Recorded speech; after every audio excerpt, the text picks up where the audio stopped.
Boa noite a todos. Estamos de volta com o nosso estudo. Como eu falei na semana passada, a gente está falando sobre relacionamentos. É um tema bastante extenso e não dava para a gente falar tudo numa vez só, então eu vou falar em capítulos, né? E eu fiquei pensando o seguinte: talvez alguém possa perguntar, nós não estamos estudando sobre emoções, motivações e a Bíblia, porque estamos falando sobre relacionamento. Nós estamos falando sobre relacionamento porque é nos relacionamentos que as nossas emoções mais se afloram, né? Se eu estiver sozinha comigo, dentro de 4 paredes, é muito mais difícil que eu venha a expressar a amplitude da minha ansiedade, ou da minha ira, ou do meu amor, ou, enfim, do meu medo. Claro que essas coisas podem acontecer quando nós estamos sozinhos, mas elas vão aparecer muito mais intensamente nas nossas relações, né? Então, por isso, nós estamos falando sobre relacionamentos. Ok? Para que, de alguma maneira, a gente possa pegar tudo aquilo que a gente já estudou e tentar aplicar nos nossos relacionamentos, no nosso dia a dia, na nossa vida comum. Tentar sair do teórico, tentar sair do campo das ideias e, de fato, trazer isso para a nossa realidade, para a nossa vida. Amém? Então, vamos fazer mais uma oração, que nunca é demais. Pai, nós te bendizemos por esse momento. Mais uma vez, clamamos pelo teu auxílio, Senhor. Precisamos completamente de ti, precisamos do teu Espírito, aquele que nos motiva, que nos move, que nos instrui, que fala por meio de nós, assim como o mesmo Espírito nos faz entender, nos toca, nos abre a mente e o coração e também promove transformação na nossa forma de ser e de agir, Senhor. E nós clamamos hoje aqui pela Tua presença, Pai, pelo calor do Teu Espírito Santo, pelo calor da Tua presença tão gloriosa, tão majestosa, tão especial, Senhor. Mas ai de nós sem Ti, como nós precisamos de Ti, Senhor. Estamos aqui como um pretexto para estarmos juntos Te buscando e nos colocarmos aqui diante de Ti, expostos ao mover do Teu Espírito, para que o Senhor promova em nós o Teu agir, Pai. Nós clamamos por Ti nessa hora e Te damos graças por tudo, em o nome de Jesus. Amém? Vamos estar hoje falando sobre amizades, sobre relacionamentos mais superficiais e também sobre casais. Só que, quando eu vou falar de casais hoje, eu não vou me aprofundar em casais casados, porque aí já entram outras questões. Eu vou iniciar os casais, namoro, relacionamentos de casais, nesse início, né, de formação de casal. Ok? Tenha paciência comigo, para a gente ter tempo de ir passando por todas essas questões que muitas vezes ninguém nunca fala, ninguém nunca menciona, e parece que todos nós nascemos sabendo, e nem sempre se sabe algumas coisas que para alguns pode ser óbvio, pode ser banal, mas para outros às vezes são informações preciosas, e eu acho que é importante que a gente possa estar tentando equalizar o conhecimento para que todos desfrutemos dessas coisas. Amém? Então, vamos lá. Antes de nós falarmos, então, propriamente de casais, a gente vai passar por outros relacionamentos, como eu disse, porque por meio desses outros relacionamentos, muitas vezes surgem os casais, não é? Se eu estiver me fechando na minha capacidade de me relacionar com outras pessoas, como os casais vão se formar? É importante que a gente se abra para esses relacionamentos, para que a gente esteja apto a conhecer outras pessoas e que outras pessoas nos conheçam, a fim de que nós possamos, então, formar os casais. Ok? Então, vamos lá. Como a gente já viu no outro estudo, nós temos oportunidade de nos relacionarmos com uma diversidade enorme de pessoas. Todo tempo a gente está cruzando com pessoas. Claro que isso é mais fácil para as pessoas mais comunicativas, mais desinibidas, mais difícil para aquelas que são mais tímidas, mais reservadas, mas de alguma maneira a gente precisa aparecer e precisa existir, e é necessário que haja lugar para nós e para o outro aonde nós estamos, né? Então, quando nós falamos, por exemplo, de vizinhos, de colegas de trabalho, que são relações frequentes, mas não tão aprofundadas, nem sempre nessas situações a gente vai ter ali, como um vizinho ou como um colega de trabalho, aquelas pessoas agradáveis ou que, de fato, se tornam verdadeiramente amigas e ocupam esse lugar de amizade dentro da gente, né? Às vezes são pessoas que talvez a gente nem goste ou talvez nem se sinta bem, nem tenha nenhum tipo de afinidade, né? É nessa hora que a gente precisa praticar o amor de Deus. É nessa hora que a gente precisa praticar a política do bom relacionamento, né? Porque é sempre muito benéfico que a gente construa bons relacionamentos. Ainda que não sejam relacionamentos profundos, íntimos, amigos, mas que sejam relacionamentos respeitosos, que sejam relacionamentos amigáveis no sentido, né, de uma relação amistosa.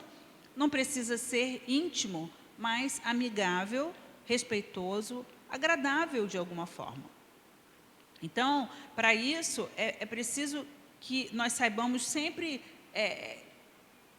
de alguma forma, desenvolver uma capacidade de sermos mais flexíveis, de aprendermos a respeitar as diferenças que existem entre as pessoas, a relevar coisas que muitas vezes para uns pode passar batido, para outros pode ser absolutamente irritante, insuportável, mas independente da maneira como aquilo nos atinge, é importante que a gente saiba lidar com essas diferenças, né? E não nos ressentirmos facilmente das coisas.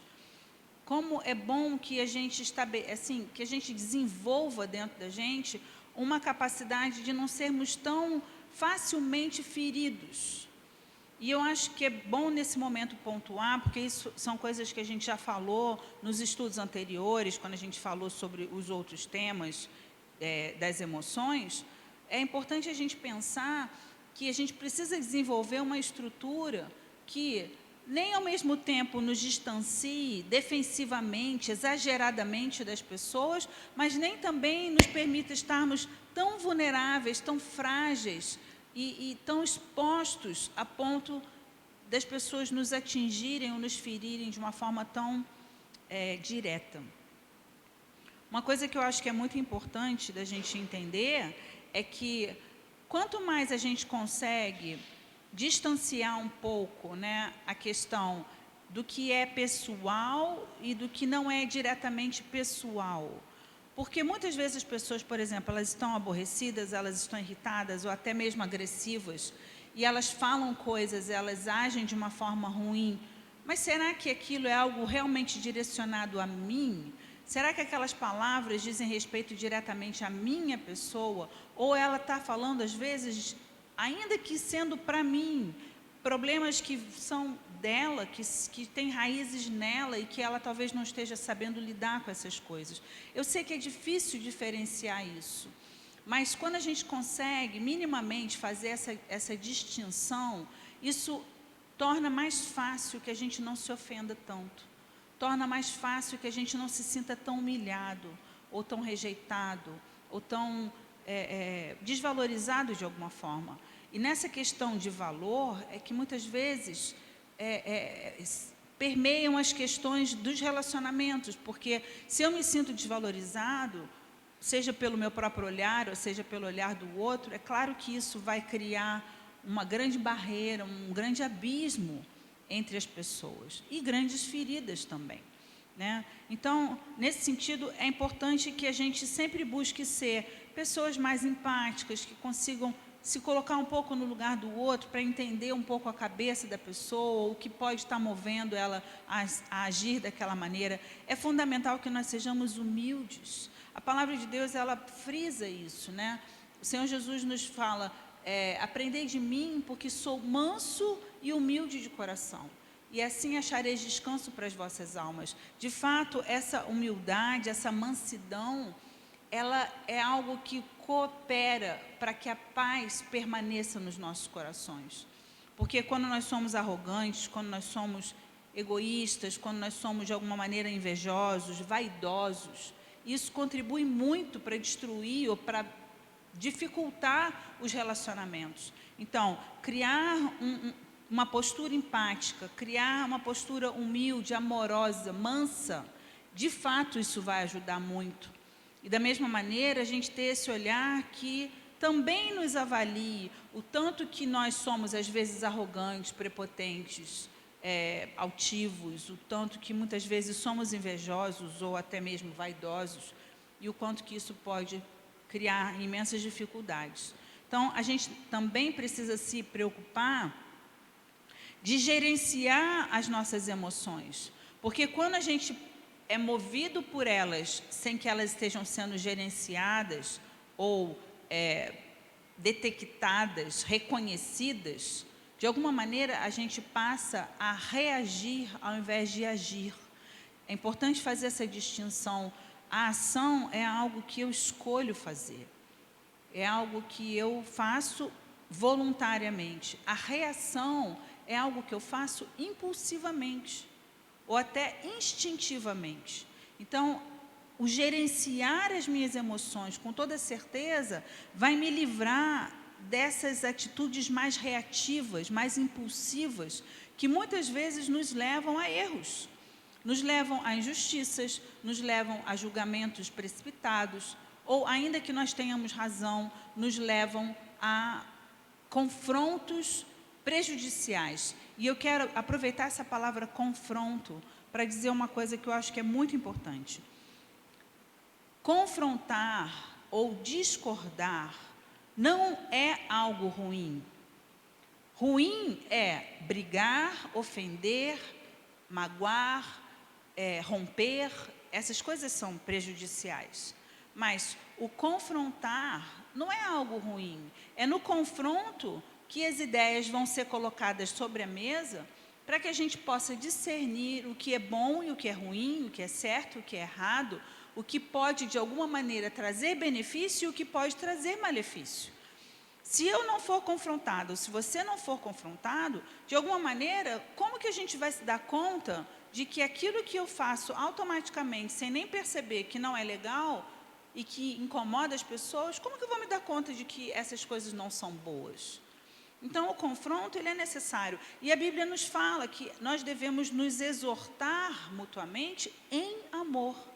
Então, essa exortação, que acaba sendo, né, esse contexto de confronto, ou até de discórdia, ela é um instrumento para que a gente possa estar se ajudando mutuamente para crescermos, nos aprimorarmos e nos desenvolvermos com a ajuda uns dos outros. Nós não conseguimos fazer isso sozinhos. Né? Se alguém não me advertir a respeito de algo que eu faço e que é desagradável, é irritante ou é até, sei lá, desrespeitoso, como que eu vou me dar conta? Porque as pessoas muitas vezes fazem coisas sem ter a intenção de serem desagradáveis. É preciso que alguém faça essa advertência. Mas sempre, como a palavra de Deus nos diz, em amor, em respeito, com educação, com empatia, com misericórdia, com mansidão, com humildade. Então, isso tudo é muito importante, especialmente nesse momento de relações mais superficiais, né? E aí, existe um versículo na Bíblia muito interessante que diz assim, Provérbios 27, 10. Ele nos diz assim, mais vale o vizinho perto do que o irmão longe. Isso é uma verdade, porque os nossos vizinhos são as pessoas mais próximas da gente numa hora de emergência, numa hora em que a gente precise de um socorro. Então, se eu penso, como hoje é muito comum, né, que as pessoas moram dentro de edifícios, às vezes um apartamento por andar, e nem sempre, ainda que não seja um apartamento por andar, que sejam vários, mas as pessoas praticamente não se veem. Quando se veem, bom dia, boa tarde, boa noite, e não se sabe nada de ninguém, não se conversa, não se estabelece nenhum tipo de relacionamento, muito pelo contrário, existe uma grande distância. Mas na hora do sufoco e na hora da emergência, é esse vizinho que vai poder te socorrer. Ou é o porteiro do edifício, ou é alguém ali, naquele momento, próximo a você. Então, uma relação, né, com um colega de trabalho ou com um vizinho, por exemplo, amistosa, simpática, né, e de alguma forma agradável, é importante. Não apenas por um interesse de uma emergência nossa, mas até para que esse vizinho também possa contar conosco numa emergência dele, né? Nós precisamos uns dos outros, a verdade é essa. E, da mesma maneira, como é bom que a gente possa, por exemplo, romper com relações profissionais sem deixar uma imagem ruim, sem deixar um sentimento ou uma memória ruim a nosso respeito. Por quê? A gente não conhece o dia de amanhã. Hoje pode ser que eu não queira mais trabalhar nesse determinado lugar, mas amanhã pode ser que eu precise desse lugar e que seja exatamente esse lugar que possa novamente abrir uma porta de trabalho para mim. Nós não conhecemos o dia de amanhã. Então, assim, não me interessa mais trabalhar nesse lugar, eu posso pedir demissão, ou ainda que eu seja demitida, eu posso sair dali deixando uma boa impressão, né? Fazendo sempre o meu melhor, para que essas portas não se fechem. O amanhã nós não conhecemos. E é bom deixarmos boas impressões por onde nós passarmos. Isso tudo faz parte da forma como nós lidamos com as pessoas, seja na superficialidade, seja de uma forma mais profunda, são as impressões que a gente vai causar no coração do outro. Nesse momento, eu estou me lembrando agora daquela frase que eu comentei semana retrasada, da Joyce Meyer, que diz assim: as pessoas podem não se lembrar das suas palavras, mas ela com certeza se lembrará da forma como você as fez se sentir. E é exatamente isso, as impressões que nós causamos nas pessoas, isso é muito bom, né? Vamos falar um pouco sobre amizade. E aí, aqui em amizade, eu quero pontuar algumas coisas bastante importantes. A Bíblia nos fala coisas importantes sobre a amizade, e eu vou recorrer a alguns versículos bíblicos aqui. A primeira coisa que eu quero falar sobre amizade é que as amizades devem ser construídas com sinceridade e com amor. É muito ruim, e todos nós concordamos com isso, que é muito ruim em relações em que a gente se sente enganado, ou a gente sente que a gente se relaciona com alguém que não é completamente sincero, que não é honesto, que é hipócrita, que é falso, né? Ou que é, de alguma forma, interesseiro. Isso são relações ruins, né? E é importante que, se eu quero ter bons amigos, o princípio número 1 é que eu seja um bom amigo. Porque amigos se fazem dessa maneira. Então, aquilo que eu quero que alguém faça para mim, eu preciso estar fazendo para esse alguém também. Se eu quero que alguém seja meu amigo, ou se eu quero conquistar bons amigos, é importante que eu também seja uma boa amiga. Então, a amizade, ela tem que ser construída, antes de mais nada, com sinceridade, com verdade e em amor, né? Não pode ser em bases de interesse. Isso não é uma amizade sincera. Lá em Efésios 4:25, a palavra do Senhor nos diz assim: por isso, deixando a mentira, fale cada um a verdade com o seu próximo. É muito importante que a gente aborte da nossa vida qualquer espécie de mentira. A mentira, ela nunca é bem-vinda e ela nunca é benéfica. Existe uma expressão muito equivocada em que as pessoas dizem assim: é só uma mentirinha, não vai fazer mal a ninguém, uma mentirinha branca. Não existe nada branco na mentira, e eu quero usar o branco como o puro imaculado. É nesse sentido que eu falo do branco, aquilo que não traz nenhuma impureza, né, nenhuma mancha, nenhuma mácula. Ao contrário, a palavra de Deus nos diz que o pai da mentira é o diabo. Então, se o diabo é o pai da mentira, com toda certeza, só tem trevas na mentira. Não tem nada de bom, e nem que não faça mal a ninguém. Sempre, se não fizer mal a ninguém, faz mal a você, quando você comete esse equívoco de mentir. Então, não faça mal a você e nem faça mal a ninguém. Não minta, porque a gente não pode, de fato, se associar ao maligno, porque nisso a gente começa a abrir brechas e oportunidades para que ele interfira nas nossas vidas, ok? Então, lá em Romanos 12:9, a palavra de Deus diz assim: o amor seja sem hipocrisia, detestai o mal, apegando-vos ao bem. Então, assim, é importante que a gente lute por isso. A nossa natureza é má. Então, é importante que a gente esteja sempre vigiando as motivações do nosso coração para que a gente possa criar um filtro no meio de tudo isso, realmente se posicionando para resistir ao mal e para nos apegarmos ao bem e sermos pessoas honestas, sinceras, verdadeiras, não hipócritas e nem mentirosas. Ok? Então, vamos para o princípio 2 aqui, sobre amizade. Amigos íntimos não são muitos. Não crie a expectativa de que você vai ter muitos amigos íntimos. Você pode ter muitos conhecidos, você pode ter muitas pessoas de quem você até gosta bastante, mas intimidade não é com muitas pessoas, né? A gente vê lá em Provérbios 18, 24, um versículo que diz o seguinte: o homem que tem muitos amigos sai perdendo, mas há amigo mais chegado do que um irmão. Então, o que é importante? Que a gente saia atirando para todos os lados, fazendo um mar de muitas amizades rasas, ou que a gente até possa ter muitos conhecidos, pessoas de quem a gente gosta e que gostem da gente, mas a gente se importe em investir mais profundamente em amizades que realmente tenham a ver com a gente e que a gente possa se aprofundar para que a gente alcance relações mais consistentes.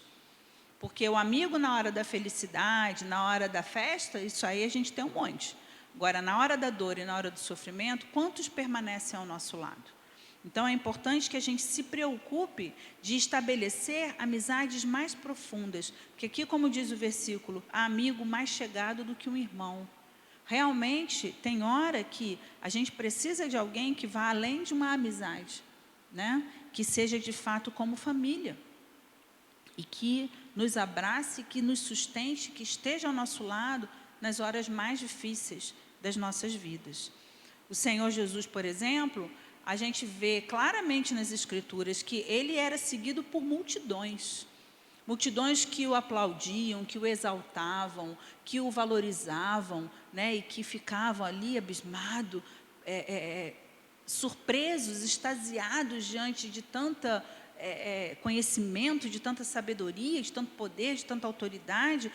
Mas quantos Jesus escolheu para caminhar com ele, sentar junto, comer, conversar, dividir o dia a dia, daqueles 3 anos ali que ele esteve exercendo o seu ministério? Foram apenas 12.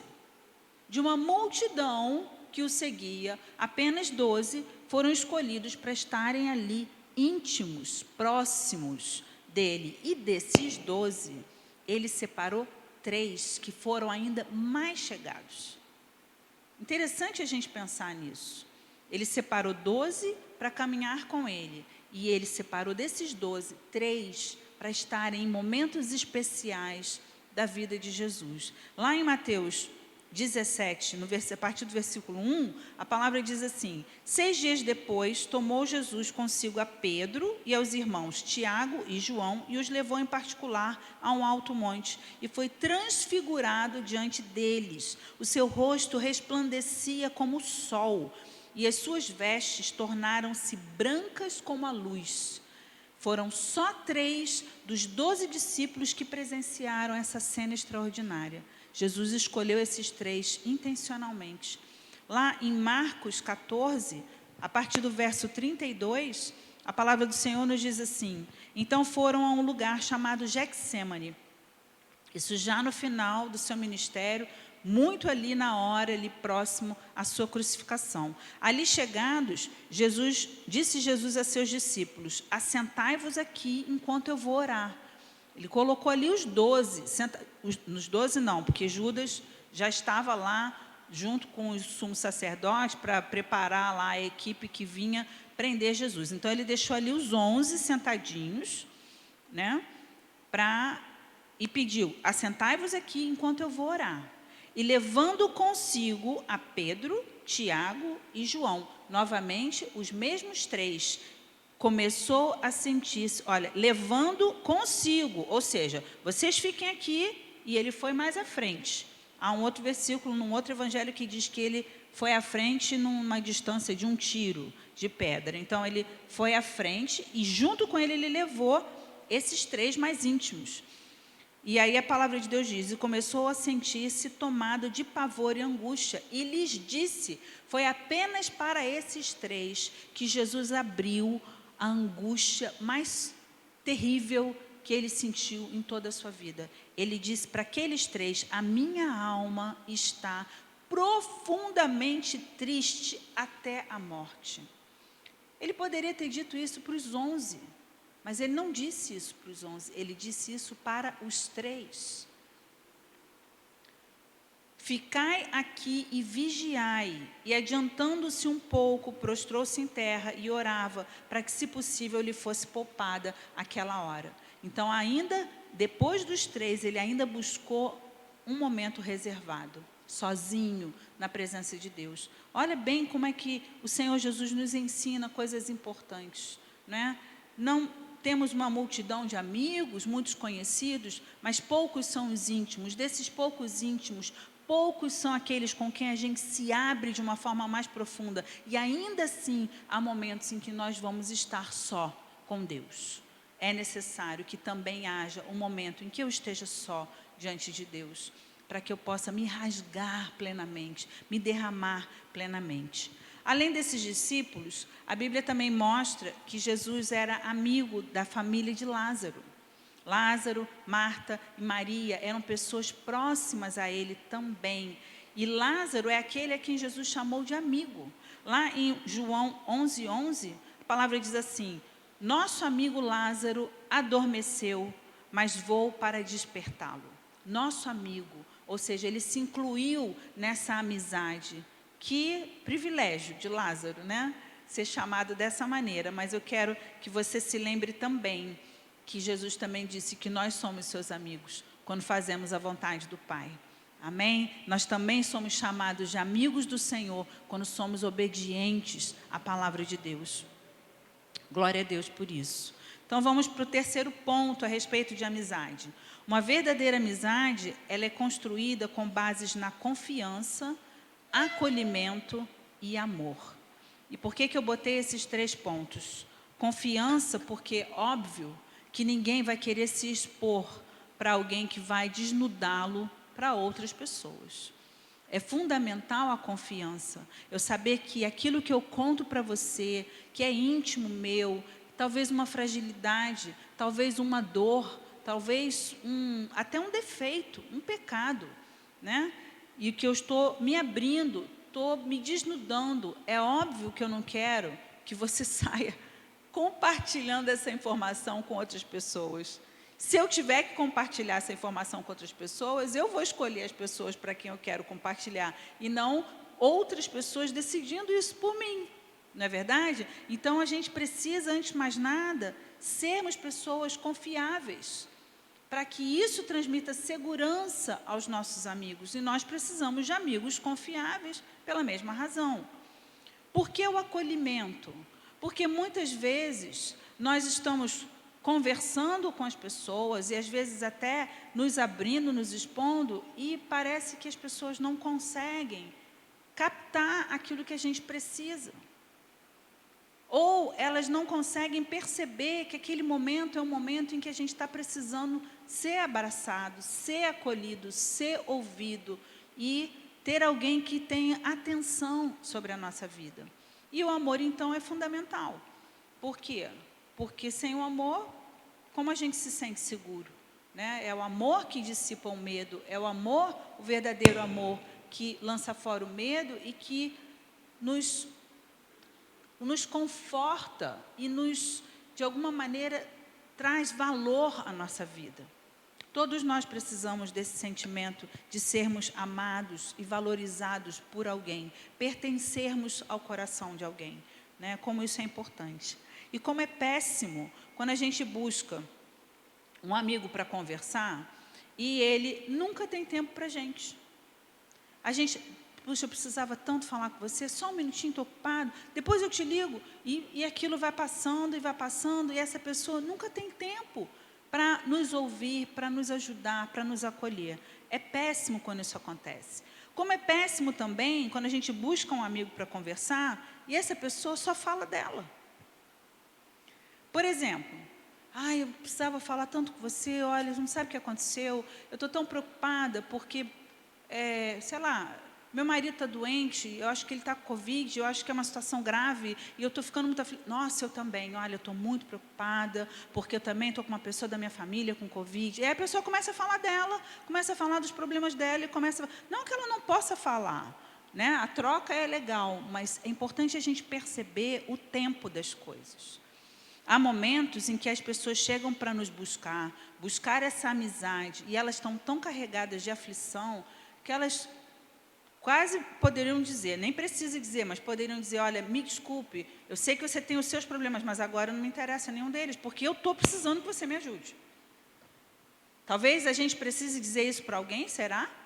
Parece até antipático dizer alguma coisa assim. Mas a verdade é que o verdadeiro amigo, ele precisa perceber esse momento de aflição e de angústia do outro. Tudo bem que você tenha os seus problemas, mas deixa eles agora um pouco de lado e dê atenção para aquele que está te pedindo socorro. Como é bom isso, que a gente tenha alguém que pare tudo o que está fazendo e nos ouça. Ouça. Primeiro, antes de mais nada, nos ouça, porque também é muito desagradável quando a gente vai buscar alguém para conversar e essa pessoa nos julga precipitadamente. Não, já entendi o que você está falando, olha, você tem que fazer isso, tem que fazer aquilo. Não, você está fazendo errado. Como você entendeu o que eu estou falando, se você nem deixou eu terminar? Como que você entendeu tudo que eu estou sentindo, se eu parei na metade, você me interrompeu na metade do que eu estava falando? Ou às vezes nem na metade, é no começo.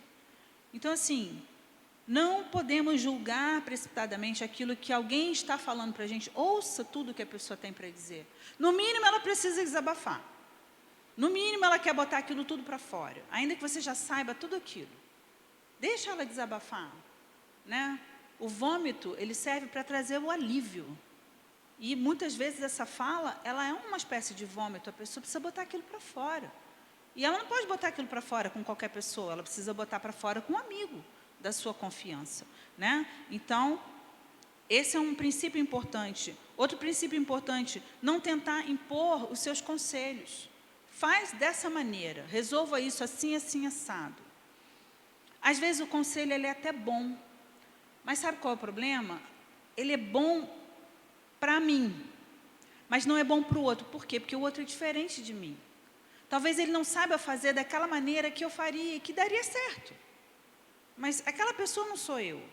Então é importante, às vezes, a gente tentar ajudar, mas adaptando o seu conselho ao jeito da outra pessoa ser. E se a pessoa precisa, de alguma maneira, mudar a sua forma de ser, isso também tem que ser feito com uma certa delicadeza, porque senão você desqualifica o outro completamente e o outro se fecha e ele nem recebe direito o seu conselho, né? Uma coisa terrível também que acontece é quando a pessoa que nos ouve não enxerga qual é a nossa necessidade. E aí, de novo, é aquilo. A pessoa que vem falar comigo, ela precisa de um conselho? Ela precisa apenas falar? Ela precisa que eu simplesmente diga para ela, fique em paz? O que ela precisa naquele momento?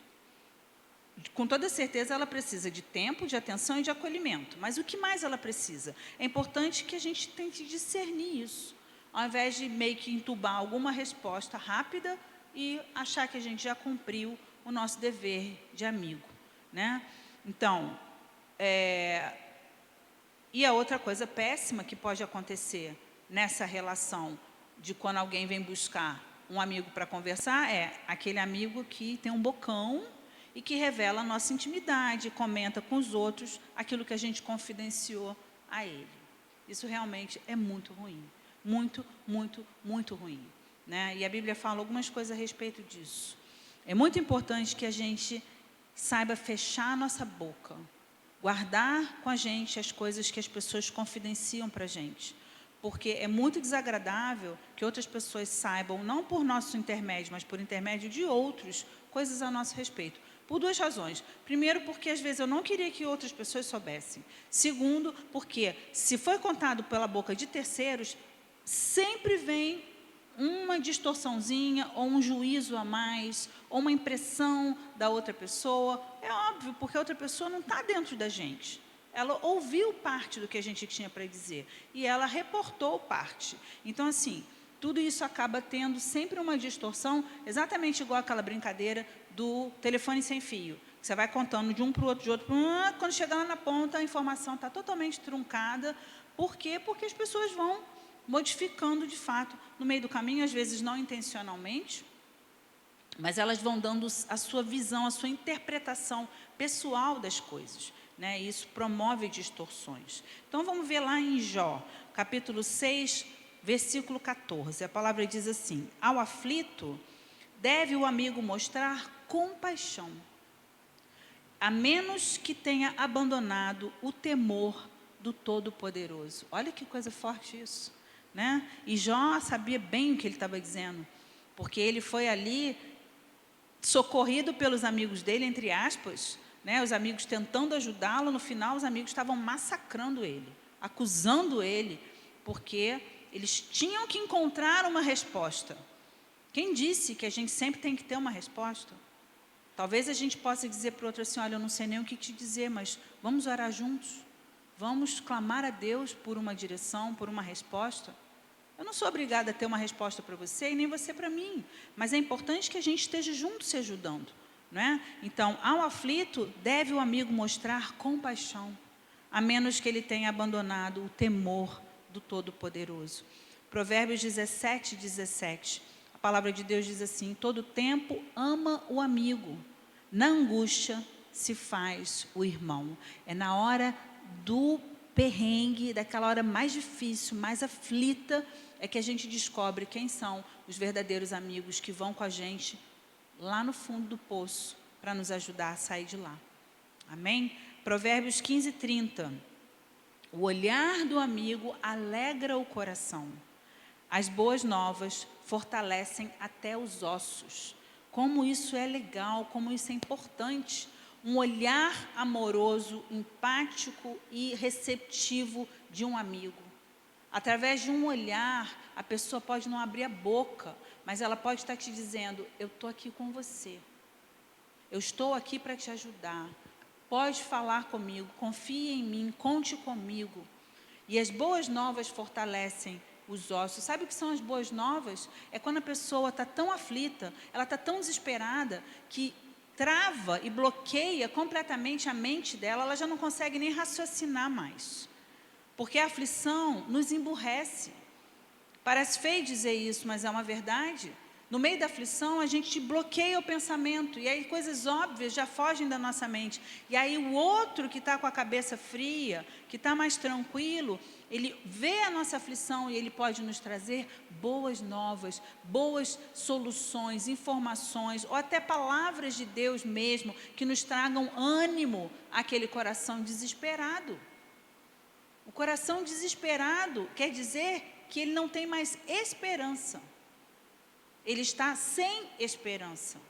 Por isso é desesperado. Então a gente precisa buscar de Deus e buscar através das pessoas essa palavra que pode de alguma maneira nos fortalecer os ossos por meio dos nossos amigos. Provérbios 17, 9. A Bíblia diz: o que encobre a transgressão adquire amor, mas o que traz o assunto à baila separa maiores amigos.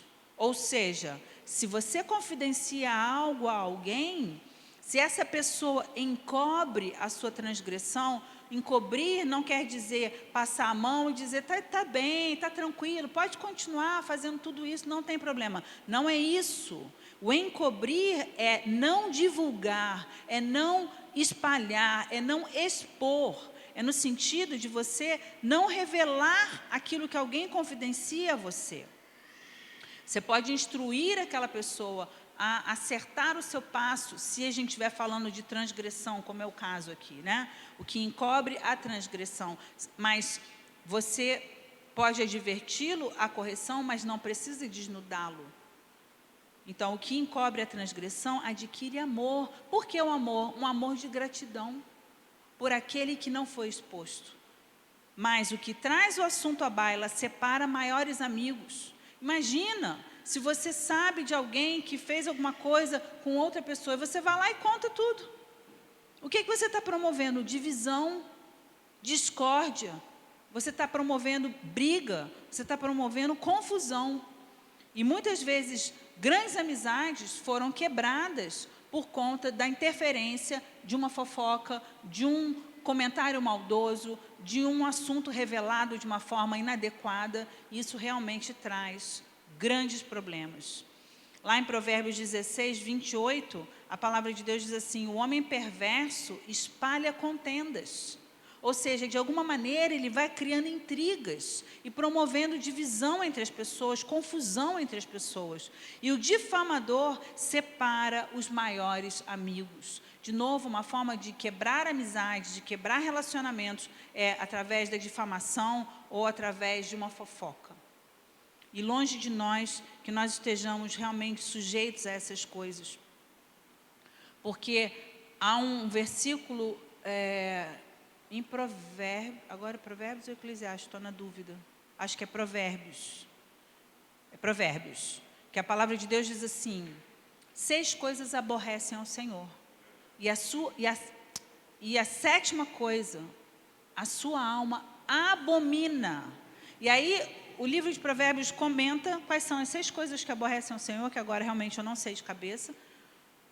E a 7ª coisa que a alma de Deus abomina, não é aborrece, é abomina, é aquele que semeia discórdia entre irmãos. Ou seja, é aquela fofoca básica que vai passando de um para o outro e promovendo divisão, confusão, aborrecimento, né? Que as pessoas às vezes nem têm chance de corrigir, porque aquilo nem chega diretamente à pessoa que é a razão de toda a discórdia, porque fica tudo por trás dos panos, num cenário de fofoca, que realmente a Bíblia diz que Deus abomina isso. E a gente precisa ter muito cuidado. O que é que a Bíblia fala sobre a língua? A língua é algo muito problemático. E por que eu vou investir tempo em falar aqui sobre a língua? Porque a língua tem tudo a ver com todas as emoções e toda a nossa atitude nos nossos relacionamentos. Então, vamos lá, Tiago 3, de 1 a 12. É muito provável que você já tenha lido esse texto, mas nunca é demais ler a palavra do Senhor. Vamos lê-lo novamente. Meus irmãos, não vos torneis muitos de vós mestres, sabendo que havemos de receber maior juízo. Porque todos tropeçamos em muitas coisas. Se alguém não tropeça no falar, é perfeito varão, capaz de refrear também todo o corpo. E aí a gente pensa o seguinte: o que pode ser, se alguém não tropeça no falar? Pode ser todo o meu impulso de ira, pode ser toda a minha expressão de medo, de ansiedade, de tudo que de alguma forma me leve a falar coisas que eu não devo falar. Entende? Então, se eu consigo dominar a minha língua e não sair falando tudo que me vem à mente, porque eu estou ansioso, porque eu estou com medo, porque eu estou irado, porque eu estou de alguma forma aflita, então, se eu consigo conter a minha língua, a Bíblia diz que eu consigo controlar todo o meu corpo. Como é importante isso. Se alguém não tropeça no falar, é perfeito varão, capaz de refrear também todo o corpo. Ora, se pomos freio na boca dos cavalos para que nos obedeçam, também lhes dirigimos o corpo inteiro. Observai igualmente os navios, que são tão grandes e batidos de rijos ventos, por um pequeníssimo leme são dirigidos para onde queira o impulso do timoneiro. Assim também a língua, pequeno órgão, se gaba de grandes coisas. Por que se gaba de grandes coisas? Porque a Bíblia fala que o coração do homem é muito vaidoso. Se você for ler Eclesiastes, de ponta a ponta, o rei Salomão fala sobre a vaidade do coração do homem. Então, nós estamos sempre, de alguma forma, tentando nos autopromover de muitas maneiras, às vezes das maneiras mais sutis, mas a gente está buscando uma autopromoção. E isso é muito perigoso. Então, aqui ele diz, assim também a língua, pequeno órgão, se gaba de grandes coisas. Vede como uma fagulha põe em brasa tão grande selva. Ora, a língua é fogo, é mundo de iniquidade.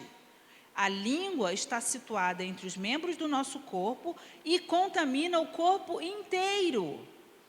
E não se põe em chama, e não só põe em chamas toda a carreira da existência humana, como também é posta ela mesma em chamas pelo inferno. Nós temos que cuidar do que falamos, porque as nossas palavras podem nos condenar ao inferno. E essa língua vai estar lá por toda a eternidade, pois toda espécie de feras, de aves, de répteis, de seres marinhos se doma e tem sido domada pelo gênero humano. A língua, porém, nenhum dos homens é capaz de domar. É mal incontido, carregado de veneno mortífero. Com ela bendizemos o Senhor e Pai. Também com ela amaldiçoamos os homens, feitos à semelhança de Deus. De uma só boca procede bênção e maldição.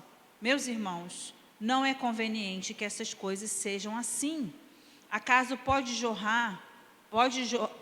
a fonte jorrar do mesmo lugar o que é doce e o que é amargoso? Acaso, meus irmãos, pode a figueira produzir azeitonas e a videira figos? Tampouco fonte de água salgada pode dar água doce.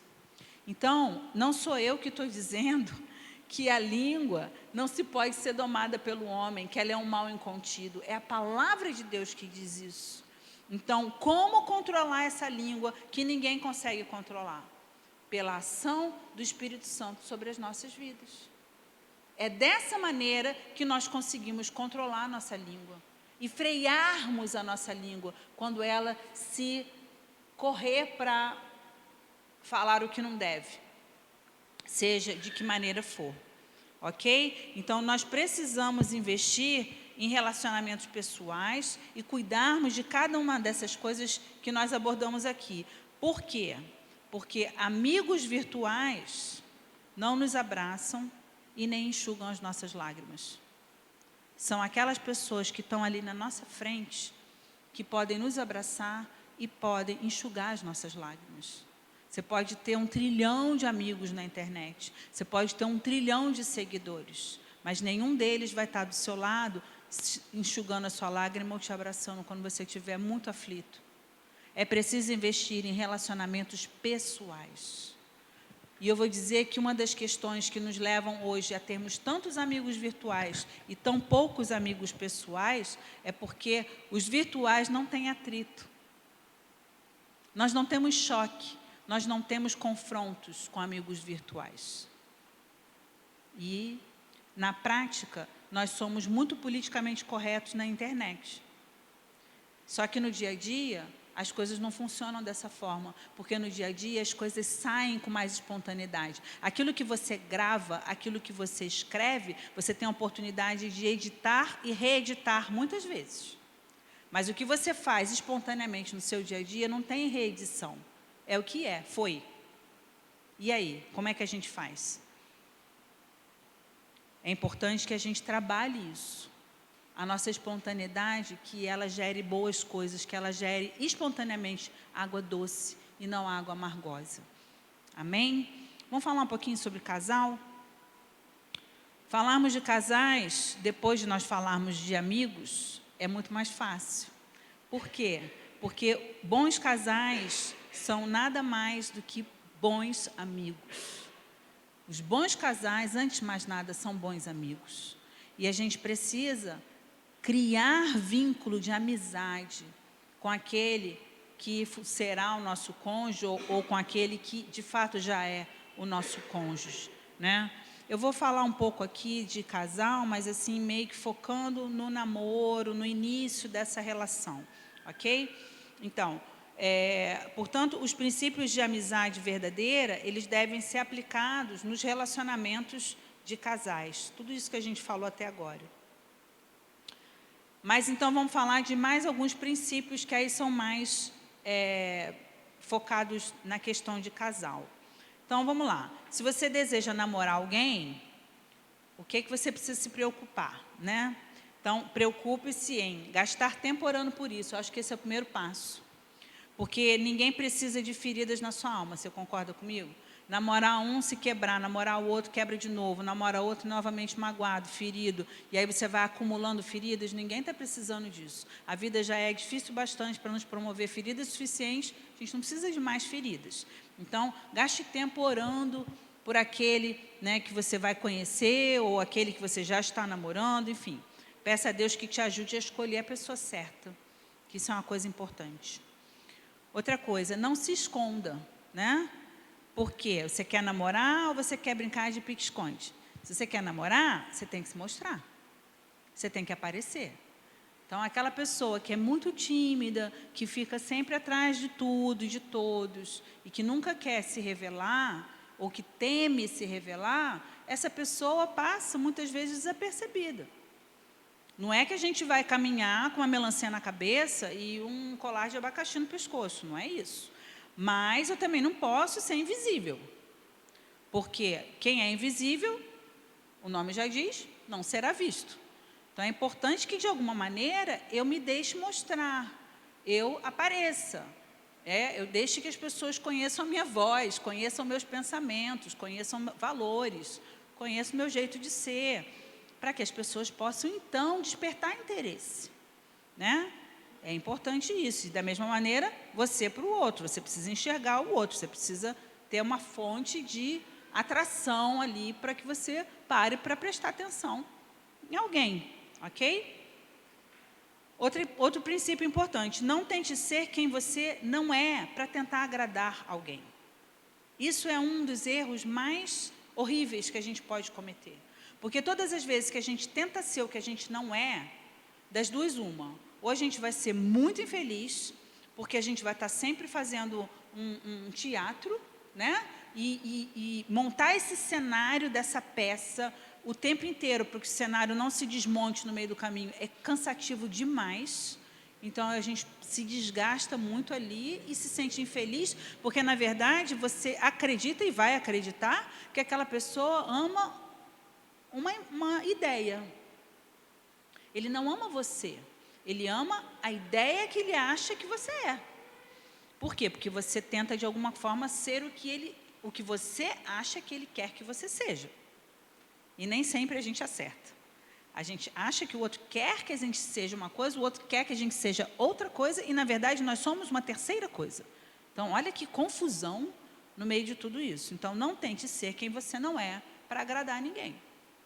Seja você e tem que se aprimorar para que você seja cada dia melhor, mas seja você. E quem te amar vai amar como você é. Ok? Observe se a pessoa combina com você. Porque às vezes a gente fica preso num estereótipo, numa imagem, numa ideia do que é o ideal, né? A mulher que eu gostaria de ter, ou o homem que eu gostaria de ter, e a gente fica preso naquele estereótipo que, na verdade, nunca vai atender às nossas expectativas reais, porque são coisas que não combinam, entendeu? Vou dar um exemplo aqui, por exemplo, vamos imaginar que você seja uma pessoa despojada, uma pessoa mais moderna, mais despojada, mais livre na sua forma de se vestir, de se apresentar, de ser. E aí você, por alguma razão, por algum estereótipo que você criou na sua cabeça, você se apaixona ou pensa estar apaixonada por uma outra pessoa que é absolutamente formal, rígida e, né, super encaixotada, enquadrada. Como é que isso vai dar certo? Tudo bem que existe o ditado que diz: os opostos se atraem? Ok, eu sei que às vezes o que falta em mim e que eu sinto falta dentro de mim, eu vejo no outro, eu acho muito legal, porque eu queria ter aquilo em mim e aquilo me atrai. Ok, mas essas coisas não podem ser discrepantes demais, porque senão acaba que as expectativas não são atendidas e a gente acaba se moldando a alguma coisa que não somos e que não vai dar certo, e esquece. Só vai dar em ferida isso. É importante que a gente realmente busque pessoas que combinam com a gente, que têm a ver com a gente, ok? Então, observe se essa pessoa te estimula a crescer, se ela te ajuda a se desenvolver, ou se de alguma forma ela te oprime e te atrofia. Isso também é um dado muito importante, porque alguém que me oprime e que me atrofia, me intimida e que não me deixa ser espontaneamente eu e me ajuda a acreditar em mim mesmo e a me desenvolver e a me aprimorar, é alguém que vai me fazer muito mal. É alguém que vai me adoecer e me exaurir. E das duas, uma, ou essa relação acaba ou eu de fato adoeço. Então, isso também não é uma coisa boa, são coisas importantes para a gente prestar atenção. Veja se o sentimento é verdadeiro, ou se você está tentando fazer o outro ser o que ele não é. Sabe aquele amor meio forçado? Que você, não, eu vou ajudar, ele vai ser do jeito que eu quero que ele seja. E aí você fica ali forçando a barra, e a pessoa não consegue te atender. E o amor é verdadeiro? O amor passa por cima dessas diferenças? O amor realmente releva essas coisas que você até quer, mas que acabam sendo menos importantes porque o amor é maior? Isso é uma coisa importante da gente considerar, a menos que sejam pontos inegociáveis. Há pontos na nossa vida que são inegociáveis. Nesse quesito não tem como ter flexibilidade. Mas nas coisas que são negociáveis, o amor vai precisar ser maior para poder encobrir essas diferenças. Entenda que o outro pode crescer e melhorar com a sua ajuda, mas ele jamais será um molde idealizado na sua cabeça. A pessoa pode se desenvolver, ela pode se aprimorar, ela pode crescer, ou até adquirir hábitos, bons hábitos, vamos dizer assim, que você possa contribuir para que ela adquira bons hábitos, mas não tente fazer com que ela atenda moldes rígidos que estão na sua cabeça, porque você é você e ela é ela. Essas coisas não vão funcionar, e elas são muito destrutivas, fazem muito mal às pessoas, quando a gente se vê obrigado a entrar na forma do outro. Alimente uma relação de respeito mútuo. Maus hábitos desenvolvidos no namoro tendem a piorar num casamento. Então, se você já tem um namoro em que o desrespeito aparece com frequência, né, e outros maus hábitos acontecem, é importante que se faça uma reflexão se aquilo deve ir adiante de verdade. Porque os maus hábitos só tendem a piorar. É bastante difícil nós mudarmos hábitos. Então, é importante que a gente esteja muito engajado com essa vontade de mudar, porque senão não vai mudar não, vai piorar. As coisas vão se cristalizando cada vez mais. Entenda qual é a linguagem de amor do outro, para que você não se frustre e não venha se frustrar. Então, por exemplo, a gente falou sobre isso na semana retrasada. Se a linguagem do amor do outro, não, foi sei lá, tem mais tempo do que isso, estou perdida. Se a linguagem do amor do outro, por exemplo, sei lá, tempo de qualidade, você pode entupir essa pessoa de presente que não vai adiantar. Mas se a sua linguagem de amor é presente e a pessoa achar que ela está te doando todo o tempo dela, por exemplo, você também não vai se sentir satisfeito. Então, é importante que a gente entenda essa linguagem para que a gente consiga se atender mutuamente, né, no intuito de estar preenchendo esse tanque de amor dentro de nós, esse tanque que nos faz nos sentirmos amados de verdade. Desenvolva uma comunicação clara, sem esperar que o outro leia a sua mente, leia seus pensamentos, entenda o teu olhar e decifre o que você quer dizer por meio daquele olhar. Gente, isso não funciona. É importante a gente desenvolver comunicação, capacidade de falar, capacidade de ouvir, capacidade de compreender uma mensagem. Isso é importante para que as coisas deem certo. E faça com frequência uma autoanálise, né? Se eu estou me relacionando com o outro, eu também preciso me examinar para ver o que eu posso estar errando, o que eu tenho que melhorar, qual é a minha responsabilidade nessa relação, está dando certo ou não está dando certo. E essa autoanálise ajuda a gente a fazer reflexões importantes para fazermos correções também importantes, né? Então, por fim, eu acho importante que também a gente esteja atento a perceber o grau de generosidade que está em nós e também no outro. Por quê? Porque uma relação a dois só pode funcionar se houver uma troca. Eu me dou e o outro se doa a mim. Eu me dou para o outro se doa para mim. E se não houver essa generosidade da gente se doar ao outro, alguém vai ficar em desvantagem nessa história. E aí muitos casais são assim, né? Um parece que faz tudo pelo outro e o outro não mexe um dedo, não se coça em direção às necessidades daquela outra pessoa. Então, observe o grau de generosidade que está no seu namorado, no seu cônjuge. Eu não quero falar de cônjuge porque a gente vai estar falando de cônjuge semana que vem. Mas no seu namorado, por exemplo, observe isso, para você ver se vale a pena insistir e investir nessa relação.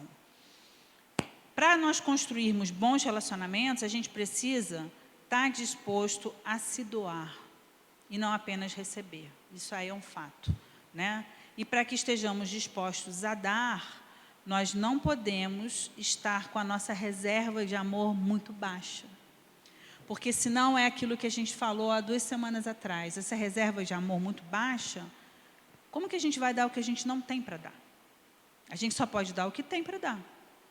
Se eu não tenho uma plenitude, quando eu digo plenitude, eu não quero nem usar essa palavra, porque parece alguma coisa bem elevada, né? Mas se eu não tenho uma quantidade razoável de amor dentro de mim, e esse amor começa um amor por mim mesmo, para que possa ser para com o meu próximo de igual modo, né? Se eu não me sinto uma pessoa amada, se eu não me sinto uma pessoa valorizada, se eu não me sinto uma pessoa considerada, respeitada, provavelmente eu vou ter dificuldade de dar isso para outra pessoa.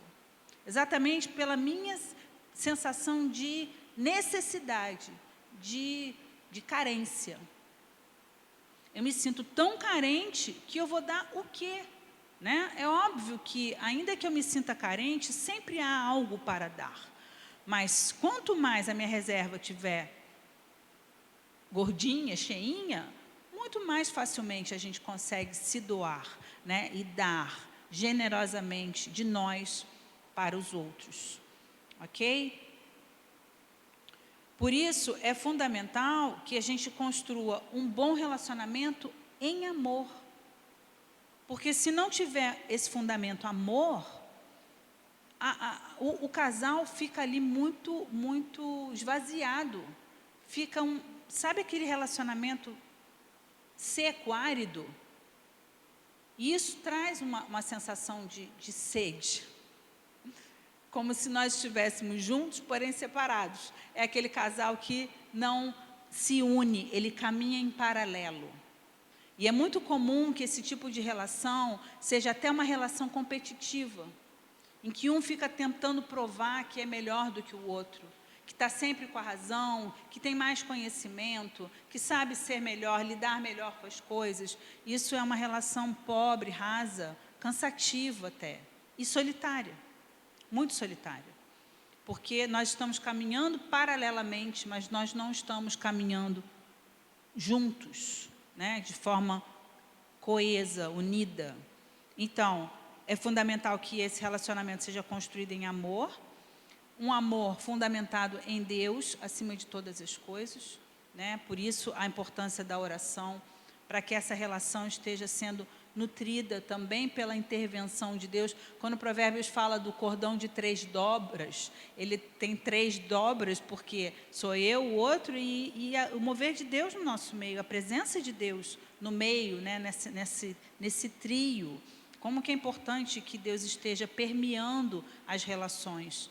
É importante que esse amor esteja fundamentando, melhor dizendo, correndo ou percorrendo no interior da família, porque o indivíduo que a relação familiar é difícil, ele acaba levando isso também, de alguma maneira, para as suas relações, né? Então, é importante que a gente, na medida do possível, tenhamos boas relações familiares, porque isso é benéfico para todos nós. Eu sei que nem sempre isso é possível, porque às vezes as famílias são muito complexas e problemáticas, e a gente também não escolhe a família onde nasce, mas quando possível é muito benéfico que isso aconteça, né? Que aconteça também esse fluir de amor entre os amigos, como que nos enriquece, né? Como que às vezes eu estando cheia do meu reservatório de amor, que vem da parte de um amigo, de um familiar, o quanto que isso me facilita ser amorosa com outras pessoas,